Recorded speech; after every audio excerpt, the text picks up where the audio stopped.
So Anthony, of course, Whitehouse Machine Tools sell spinner machines here in the UK.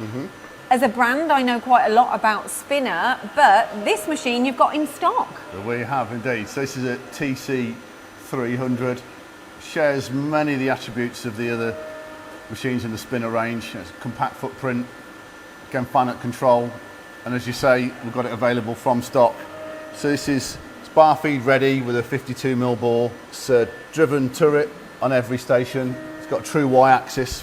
True Y, what do you mean by that? Yeah, so it's an independent axis. It's actually plus or minus 40mm on this model, but it's not a compound movement of the other axis of the machine. It is. Oh, I see. So it's kind of independent. separate. Yeah, it gives a little bit more flexibility and yeah, a little bit more accuracy on certain applications. And you know what I like about spinners is how when you actually see inside the machine, there's not much air time, you know, so they're so compact. So it is, yeah, you can see that the tool is going to the component. There's not much distance.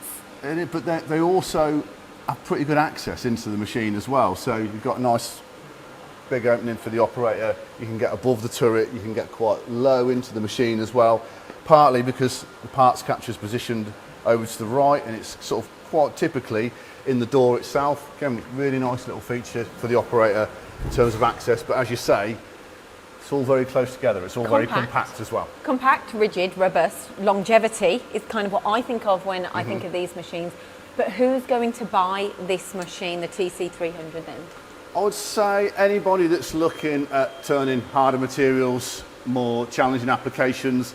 This is a box slideway, you know, hardened and ground construction. 22 horsepower from the turret. You know, it's a really, really capable machine. Yeah? And it's available in stock. Available from stock. Yeah. Bar feed ready, Y-axis, ready to go.